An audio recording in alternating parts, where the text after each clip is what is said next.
अस्सलाम वालेकुम। मैं अम्मा शर्फी। मेरी दुआ है कि अल्लाह ताला आपको सेहत और तंदुरुस्ती वाली लंबी ज़िंदगी अता फरमाए। लाई हूँ आज का टोटका आपके लिए।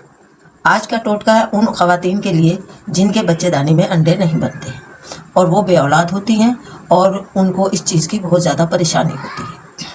तो इसी चीज़ के लिए मैं बहुत अच्छा और आला दर्जे का नुस्खा लेके आई हूँ। इंशाल्लाह ताला अंडे बनेंगे, साहिब औलाद होंगी, इंशाल्लाह ताला खुशी की ज़िंदगी गुजारेंगे।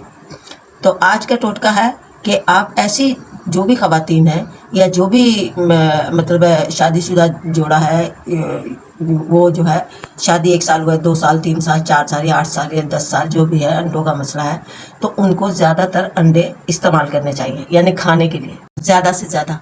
फार्मी नहीं, देसी अंडे। आजकल वैसे तो फार्मी का रिवाज आ गया है कि लोगों को फार्मी के अलावा जो है अंडा पसंद आता ही नहीं है, लेकिन ये मजबूरी है कि अगर किसी को साहिब औलाद होना है तो उसे देसी ही अंडा इस्तेमाल करना होगा। तो देसी अंडे आप लें और उसी को इस्तेमाल करें और देसी ही अंडों के आप छिलके मतलब है जमा करें, और कम से कम इतने छिलके हों कि जिसका सफ़ूफ आप जब बनाएं तो वो 50 ग्राम बन जाए। 50 ग्राम बन जाए उसका सफ़ूफ देसी अंडों के छिलकों का। उस छिलके आप अच्छी तरह धो लें। धो के अंदर की झिल्ली होती है, अंडे के अंदर झिल्ली होती है, झिल्ली आप निकाल लें, उनको सुखा लें, सूख जाए जब तो उसका पाउडर बना लें।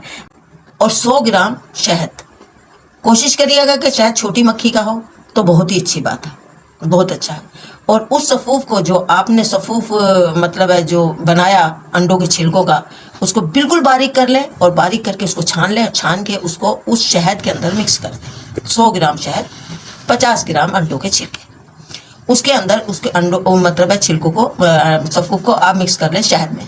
अब खाना कैसे है? 1 चम्मच चाय का सुबह दूध के साथ, 1 चम्मच रात को सोते हुए चाय का चम्मच दूध के साथ रात को सोते हुए, जब सोने लगें जब। इस तरह से ये माजून की तरह बन जाएगा। इस माजून को आपने इस तरीके से इस्तेमाल करना है। हाँ, रात को किसी टाइम भी उबाल के अंडे आपने इस्तेमाल करने हैं, लेकिन अंडों का साथ साथ इस्तेमाल रहना चाहिए। और ये अंडों का सफ़ूफ जो मैंने आपको बताया शायद के अंदर, ये भी इस्तेमाल होना चाहिए। अंडे बनेंगे बच्चेदानी में, इंशाल्लाह ताला आप साहिब औलाद होंगे और आपको जो है ना आपकी अल्लाह ताला गोद भरेगा। मेरी दुआ है, वैसे मेरी दुआ है कि हर बेटी हर बहन की अल्लाह ताला दुआ कबूल करे। मेरी दुआ अल्लाह ताला कबूल करे कि आप साहिब औलाद हों और आपको अल्लाह ताला खुशियाँ दिखाए और कोई अल्लाह ताला बे औलाद किसी को ना रखे। आप इंशाल्लाह मुझे दुआ में याद रखेंगे। और गुजारिश है आपसे कि आप मेरे यूट्यूब पे, मेरे चैनल पे सब्सक्राइब कर दिया करें। इतनी मेहनत से हम वीडियो बनाते हैं आपके लिए, तो आप अगर लाइक करेंगे, सब्सक्राइब करेंगे तो हमें खुशी होगी इंशाल्लाह ताला। आप हमें दुआ में याद रखिएगा और मैं भी आपको दुआ में याद रखूँगी। अस्सलाम वालेकुम व रहमतुल्लाह।